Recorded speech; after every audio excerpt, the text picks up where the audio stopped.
నమస్తే పీత్రి న్యూస్ శాతం లక్ష్యం సమాజహితం కేసీఆర్ అన్నట్టుగానే 3 నెలల ముందుగతల్లో 115 సీట్లు వాళ్ళ ఎమ్మెల్యే క్యాండిడేట్లకు 95% సిట్టింగ్లకే ఇచ్చారు. కొంతమందిని 7గురు మార్చారు, 4 హోల్డ్ పెట్టారు. ఈ 4 హోల్డ్ పెట్టిన వాటిలో గోషమాల్ ఒకటి. ఎందుకు గోషమాల్ హోల్డ్ పెట్టారు? అసలు గోషమాల్ రాజాంతం ఏంది? గోషమాల్లో బీఆర్ఎస్ జెండా ఎగరవేస్తారా ఈసారి? దానికి ప్రణాళికలు ఏమైనా చేస్తున్నారా? ఇక్కడ ఉన్నటువంటి సిట్టింగ్ ఎమ్మెల్యేని ఢీకొట్టే దమ్ము ఎవరికి ఉంది? అసలు బీఆర్ఎస్ వ్యూహం ఏంది? ఇక్కడ గోషమాల్ ఎమ్మెల్యే రాజాసింగ్ చెప్పినట్టు ఏఐఎంఐఎం వాళ్ళ చేతిలోనే గోషమాల్ బీఆర్ఎస్ టికెట్ ఉంటుందా? ఇవన్నీ తెలుసుకునే ముందు రాజకీయంగా ముందుకు వెళ్తూ సేవా కార్యక్రమాలు ఎన్నో చేసుకుంటూ ముందుకెళ్తూ నీతి నిజాయితీతోటి రాజకీయం చేయాలనే తపనతోటి ఉన్నటువంటి భారతీయ జనతా పార్టీలో పెద్ద పదవులు చేసి ఒక గోషామాల్ ప్రాంతంలో ప్రాంతీయ పార్టీలో ఎమ్మెల్యేగా నిలవాలనుకుంటున్నటువంటి బిలాల్ నందా వ్యాస్ ప్రస్తుతం మనతో ఉన్నారు. వారి మాటల్లోనే తెలుసుకుందాం. నమస్తే అండి. నమస్తే అన్న. నమస్తే. సో బిలాల్ నందా వ్యాస్ గారు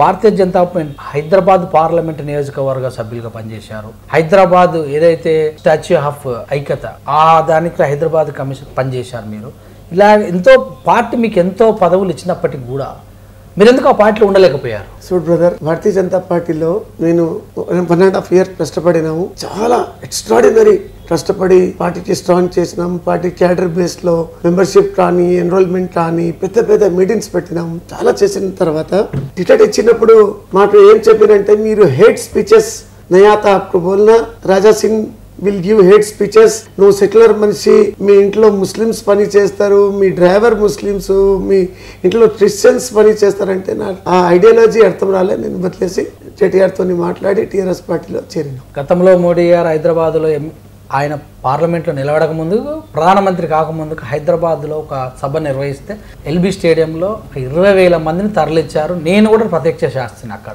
అంత ఉన్నటువంటి మీరు ఈ చిన్న కారణంతో బయటకు వచ్చారా?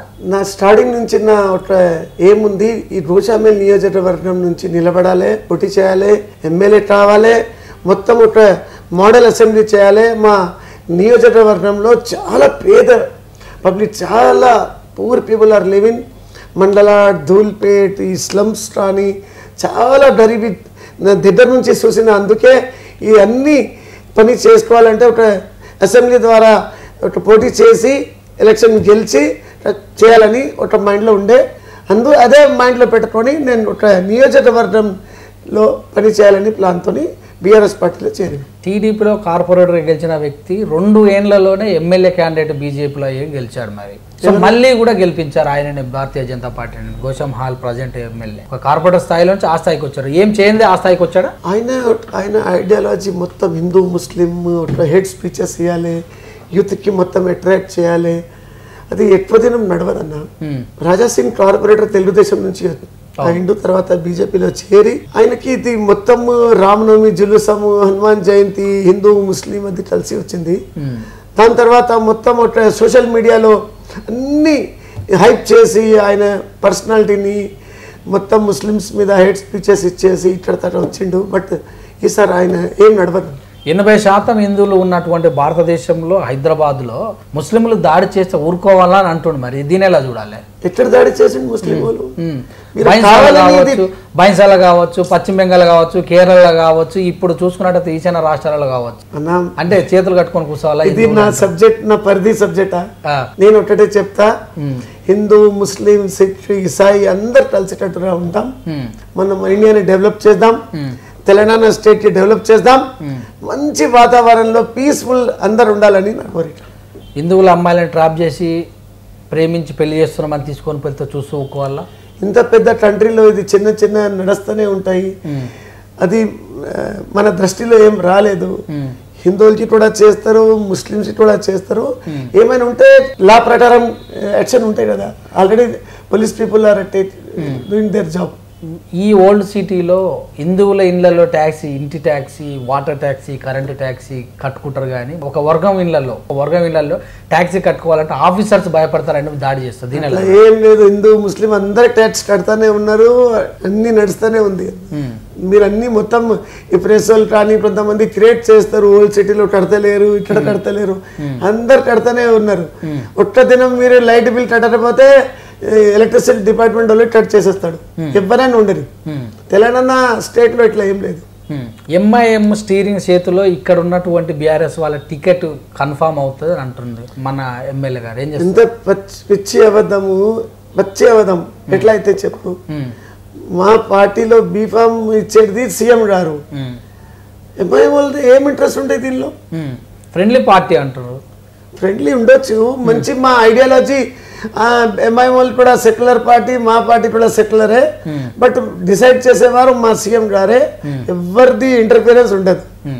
నందబిలాల్ వ్యాస్కే ఇస్తాము టికెట్ అని కన్ఫర్మ్ ఉందా? అట్లా ఏం లేదు. నాకు ఎవరు హామీ ఇవ్వలే.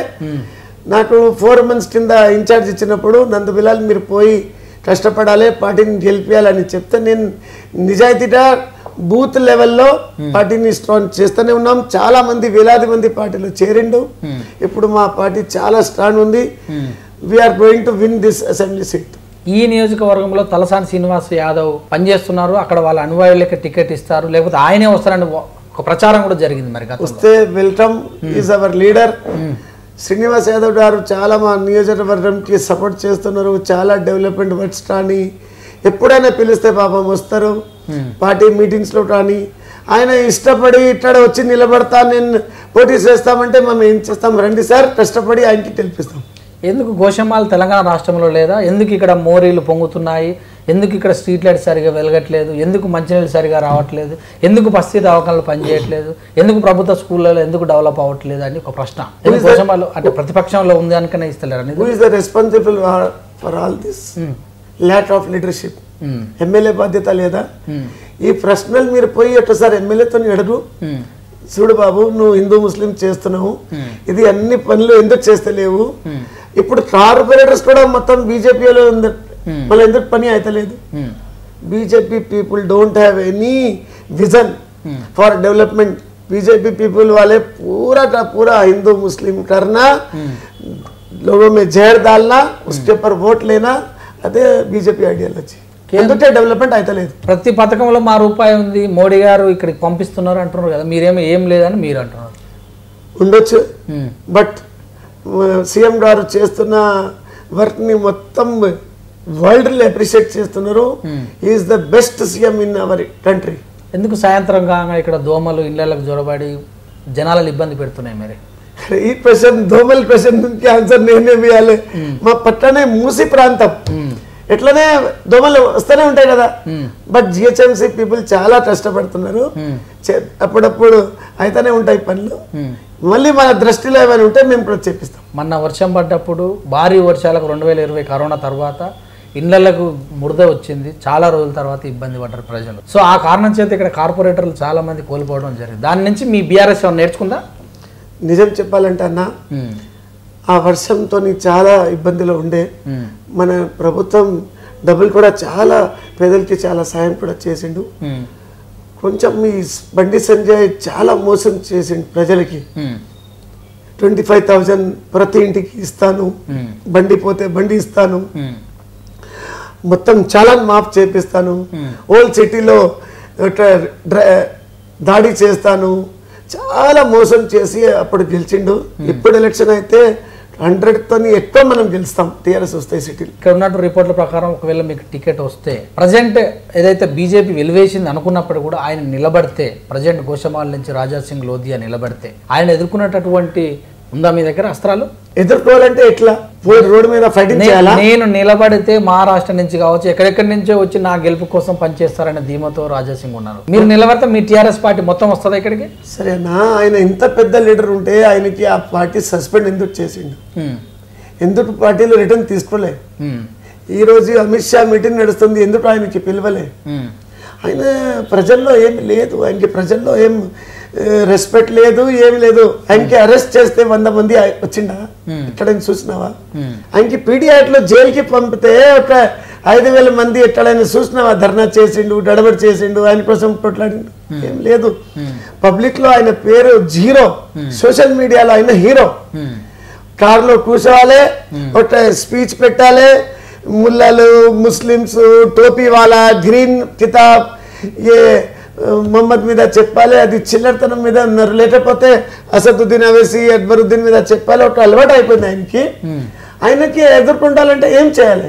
రోడ్డు మీద పోయి కొట్లాడాలా? కష్టపడతాం, మేము పని చేస్తాం, ప్రజల్లో మాకు నమ్మకం ఉంది, మేము ఆల్రెడీ చేసినాం, వేలాది మందికి సాయం చేసినాం. కరోనా టైంలో 45,000 మందికి మేము ఆ ట్రస్ట్ తరపున సాయం చేసినాం. అర్ధరాత్రి ఎవరికి ఏమైనా ట్రస్ట్ ఉంటే మా ఆఫీస్కి వచ్చి పని చేసుకొని వెళ్తారు. ప్రతి గల్లీ, ప్రతి బస్తీ, ప్రతి వార్డులో మా మనుషులు ఉన్నారు. 235 బూత్లలో ఎవరికి పోయి మీరు తెలుసుకోండి. టీఆర్ఎస్ వాళ్ళే కష్టపడుతున్నాడు, నందుబిలాల్ ఆఫీస్ మనుషులు ఎక్కడైనా ఒకడ ఇద్దరు అయితే ఉంటారు. అదే చూసి ప్రజలు మనకి ఓటేస్తారు. నువ్వు రాసుకో పేపర్ మీద, ఈసారి గోషామెల్లో టీఆర్ఎస్ గెలుస్తాయి. ఎందుకు ఇక్కడ గతంలో చూస్తే ధూల్పేట అంటే వినాయకుని చేయటం, ధూల్పేట అంటే సారా నాటు సారా అని వాళ్లకు నాటుసారా మీద ప్రభుత్వం ఎక్సైజ్ శాలు దాడి చేసి వాళ్ళకు చేయుతనిచ్చి ₹1,00,000 ఇస్తామని చెప్పడము, కానీ ఆ విషయంలో ముందుకెళ్ళలేదని ఒక రాదంతా ఉంది. దీని ధూల్పేటలో చాలా మందికి ఎవరెవరు గుడంబ తయారు చేసే వారికి చాలా మందికి ప్రభుత్వం నుంచి సాయం చేశాము. 2 లక్షలు సపోర్ట్ చాలా మందికి కిరాణా దుట్టినాము, బండి ట్రాని, క్యాష్ ట్రాని చాలా మందికి ఇచ్చినాము. ఇంకా ఎవరైనా బాధలు ఉంటే మేము 2016లో ఒక ఫ్యాక్టరీ పెట్టి దగ్గర 2,000 మందికి జాబ్ రావాలని ప్లాన్ చేసినాము. ఆఫ్టర్ దిస్ ఎలక్షన్ మేము దాని మీదనే ఉండి ఒక మంచి ఇండస్ట్రీ తయారు చేసి 1,800 to 2,000 మెంబర్స్కి జాబ్ ఇప్పించాలని ప్లాన్లో ఉన్నాం. అది కూడా చేపిస్తాం. ధూల్పేట అంటే వినాయకునికి పెట్టింది పేరు. ఇక్కడ ప్లాస్టర్ ఆఫ్ పాలిష్ కాకుండా మట్టి వినాయకుని తయారు చేయాలని ఒక తీసుకొని వచ్చి చాలా మంది కడుపులో మన్ను కొట్టారని ఒక టాక్ వినబడింది. అది హైకోర్టులో కేసు ఉంది, సుప్రీంకోర్టులో ఉంది. నేను ఎట్లా చెప్తా చెప్పండి? సో పరిధిలో లేదు. నేనైతే అదే చెప్తా, ధూల్పేటలోనే గణేష్ తయారు కావాలి, ట్యాంక్ బ్యాండ్ లోనే గణేష్ విసర్జన కావాలి. నా పర్సనల్ ఒపీనియన్ అదే. బట్ ఆ మ్యాటర్ హైకోర్టులో, సుప్రీంకోర్టు దాకా ఉంది. లిస్ట్ పెండెన్సీ మ్యాటర్ లో మనం ఏం చెప్తాం? సో వాళ్ళకి ఏదైతే పింఛన్ ఇస్తున్నారో అలాంటి వాళ్ళు కూడా తయారు చేసే వినాయకులు తయారు చేసే వాళ్ళు గతంలో ఎప్పటి నుంచి అదే వృత్తిని నమ్ముకున్న వాళ్ళు కూడా పింఛన్ కావాలనే ఒక డిమాండ్ కూడా ఉంది కదా. గణేష్ తయారు చేసిన వారు ఎప్పుడు పెన్షన్ కోసం డిమాండ్ చేయలే. అంటే వయసు అయిపోయిన వాళ్ళు ఉంటారు, అందరికీ వస్తున్నారు పెన్షన్ 100%. ధూల్పేట్, మండలాడ్, గోషామెల్ డివిజన్స్ లో old age pension, widow pensions అందరికీ ఉంది. హ్యాండిక్యాప్ పెన్షన్ అందరికీ వస్తుంది. సో మీరు రాజకీయంగా గోషామెల్ ఏం మార్చాలనుకుంటున్నారు? ఇక్కడ ఏం జరుగుతుంది? ఇక్కడ అవినీతి జరుగుతుంది అని అనిపిస్తుందా మీకు? గోషామెల్ నియోజకవర్గం ఒక అవినీతి అడ్డా. ప్రతి ఎవరైనా ఇల్లు కడితే దాని మీద మొత్తం కరప్షనే. ఈ లీడర్షిప్ ప్రజలు డబ్బులు ఎందుకు ఇవ్వాలి నా ఫస్ట్ సవాల్. ఈ మొత్తం కరప్షన్ ఖతం చేస్తా. మనం పార్టీ అభ్యర్థి గెలిస్తే మేము చేస్తాం. ఇంకోటి డెవలప్మెంట్ అయితే జీరో. ఏం డెవలప్మెంట్ ఉంది? నువ్వు చూడు ఎట్లా రోడ్స్ అయింది, ఎట్లా డ్రైనేజ్ వ్యవస్థ, పొల్యూషన్ వాటరు, డ్రింకింగ్ వాటర్ మొత్తం కలిసి వస్తే ఎట్లా తాగాలి ప్రజలు? చాలా ఇబ్బందిలో ఉందన్న ప్రజలు. ఈసారి అస్సలు బీజేపీకి ఎవరు ఓటేయడు. సో గోషామెల్ అంటే పెట్టిందే పేరు. ఇక్కడ చరిత్ర మీద కట్టడాలు ఉంటాయి చూస్తే, గన్ ఫండ్ నుంచి స్టార్ట్ చేస్తే ఇక్కడ చాలా ఏరియాలు కూడా మీ వైపు ఉంటాయి. సో ఇవన్నీ మీరు తిరిగారా? వీటన్నింటిలో సమస్యలన్నీ ఎప్పుడన్నా కేసీఆర్ దృష్టికి మీ వర్కింగ్ ప్రెసిడెంట్ కేటీఆర్ దృష్టి తీసుకెళ్లారా? గోషామెల్ నియోజకవర్గంలో మొత్తం బౌండరీలో ఎక్కడెక్కడ ఏమేమి సమస్యలు ఉంది మొత్తం మాకు తెలుసు. చాలా వరకు మేము చేస్తూనే ఉన్నాం. But MLA should take initiate. ఎమ్మెల్యేలు, కార్పొరేటర్లు ఎవరికి ఏం బుద్ధి లేదు, ఏం పని చేయడు. మా తరఫున మా పార్టీ నాయకులు, మా ఎక్స్ కార్పొరేటర్లు, మా డివిజన్ కమిటీ మెంబర్స్ ఎంతవరకు maximum we're doing our best చేస్తూనే ఉన్నాం. మంత్రి గారు కూడా చాలా మాకు సపోర్ట్ ఉంది. తలసాని శ్రీనివాస్ యాదవ్ గారు చాలా గోషామెల్కి సపోర్ట్ చేస్తూనే ఉన్నారు. మహమూద్ అలీ సాబ్ కూడా చేస్తారు. కేటీఆర్ వై కూడా అప్పుడప్పుడు ఏమైనా ఇంపార్టెంట్ ఇష్యూ ఉంటే ఆయన కూడా సపోర్ట్ చేస్తారు. సో ఇక్కడ ముస్లిమ్స్ వర్గం ఓట్లు కూడా చాలా ఉన్నాయి. వాళ్ళ వర్గం కోసం మీ ప్లాన్ ఏమైనా ఉందా? స్పెషల్ ప్లాన్ ఏముంటాయి? అందరు హిందూ ముస్లిం అందరు ఒకటే కదా మనకి. బట్ ఇక్కడెక్కడ poor people are living. We will do our best to develop that bastis. చాలా మంది బస్తీస్కి పట్టలు రావట్లేదు. 40-50 సంవత్సరం నుంచి పట్టలు రాలేదు. అసలు బస్తీస్కి నేను లాస్ట్ 2-3 monthsలో మీటింగ్స్ పెట్టినప్పుడు, జాయినింగ్స్ పెట్టినప్పుడు చాలా Muslims also suffering from all this issues. మేము సీరియస్గా తీసుకొని అన్ని ప్రజలకి, అన్ని కులాల మతాలని చూసుకొని కష్టపడి పని చేస్తాం. సో ఇక్కడ చాలా మంది మీ పార్టీ నుంచి టికెట్ ఆశిస్తున్నారు కదా. సో వాళ్ళందరినీ మరి మీరు మీ అధిష్టానం పిలిచి సో మరి నాకే ఇవ్వమని చెప్పేటటువంటి సాహసం ఏమైనా చేస్తారా? డెమోక్రసీలో ఎవరైనా టికెట్ అడగవచ్చు. ఓకే, హైకమాండ్ ఎవరికి నాకు ఇవ్వచ్చు, వేరేకి ఇవ్వచ్చు. పార్టీ ఎవరికి టికెట్ ఇస్తే మేము అందరు కలిసినట్టు పనిచేసి మా ఒకటే ఎజెండా బీఆర్ఎస్ పార్టీ క్యాండిడేట్ ని రోషామేల్ నుంచి గెలిపియాలి, అది మేము చేస్తాం. ఈసారి కంపల్సరీ దాంట్లో రెడీ ఉంటారా? చెప్తున్నా బ్రదర్, నువ్వు రాసుకో. నా సర్వే, సొంత సర్వే కూడా చేయించిన, మా స్టూడెంట్ సర్వే కూడా చేయించినాం. మేము చాలా పెద్ద మెజార్టీతో గెలిచిపోతున్నాం ఈసారి. ఓకే, సో ఏం చెప్తారు ప్రజలకు, ఏం చెప్తారు మీ గోషామల్ ప్రజలకు, మీరేం చెప్తారు? मैं सभी गोशामल विधानसभा क्षेत्र के भाइयों और बहनों से कहना चाहता हूँ, उन्नति चाहते हो, डेवलपमेंट चाहते हो, विकास के रास्ते पर गोशामल विधानसभा क्षेत्र को ले जाना है, करप्शन फ्री इस असेंबली सेगमेंट को बनाना है, एक मॉडल असेंबली के जैसा तैयार करना है, बड़े बड़े रोड्स, बड़े बड़े रास्ते, बिना पोल्यूशन का वाटर, एक भी ट्रांसफार्मर पे जंग नहीं होगी, बिजली बराबर आएगी, पीने का पानी टाइम पे मिलेगा, हर चीज, old age pension, window pension, ration card जिसके भी नहीं है वो सब बनाए जाएंगे। एक गोशामल विधानसभा क्षेत्र को एक मॉडल असेंबली देखना चाहते हो तो आने वाले दिनों में मैं आपसे हाथ जोड़ के विनती करता हूँ, बीआरएस पार्टी का कोई भी उम्मीदवार ठहरे उसे आप जिताइए और केसीआर साहब के हाथ मजबूत करिए, सरकार के साथ चलिए, रूलिंग गवर्नमेंट के साथ चलेंगे तो हमारे क्षेत्र का विकास हो रहा है. धन्यवाद. जय तेलंगाना, जय केसीआर, जय केटीआर, जय Shri Krishna. So thank you sir, thank you very much, నమస్తే, ఆల్ ది బెస్ట్. సో ఇదండి మరి గోషామహల్ బీఆర్ఎస్ పార్టీ ఇన్ఛార్జి బిలాల్ నందా వ్యాస్ గారు చెప్పిన విషయాలు ఏంటంటే, సో ఇక్కడ గతంలోకి నుంచి కూడా ఇక్కడ గెలిచినటువంటి ఎమ్మెల్యే కేవలం హిందూ ముస్లిం తగాదాతోటే ముందుకెళ్తున్నారని, ఇక్కడ డెవలప్మెంట్ విషయంలో శూన్యమని, గెలిచినటువంటి కార్పొరేటర్లు కూడా ఏం చేయలేదని, సో భారతీయ జనతా పార్టీ నుంచి గెలిచి వాళ్ళు కేవలం అదొక్క అంశంతో ముందుకెళ్తారు. అవసరం అనుకుంటే శ్రీరామనవమి అంటారు, అవసరం అనుకుంటే మరొక అంశాలతో ముందుకెళ్ళి అల్లలు సృష్టించడానికి ప్లాన్ చేస్తారు. కానీ డెవలప్మెంట్ విషయంలో వాళ్ళకు ఉన్నటువంటి సిద్ధశుద్ధి శూన్యము. రాబోయే ఈ 2023-24 ఎలక్షన్లో ఖచ్చితంగా బీఆర్ఎస్ అభ్యర్థి నాకే కానీ మరెవరికి ఇచ్చినటువంటి డెవలప్మెంట్ విషయంలో మేము ముందుంటామని, ఈ యొక్క నియోజకవర్గాన్ని డెవలప్మెంట్లో ముందుకు తీసుకెళ్తామని తెలియజేశారు. చూస్తుండే విత్నెస్. నమస్తే.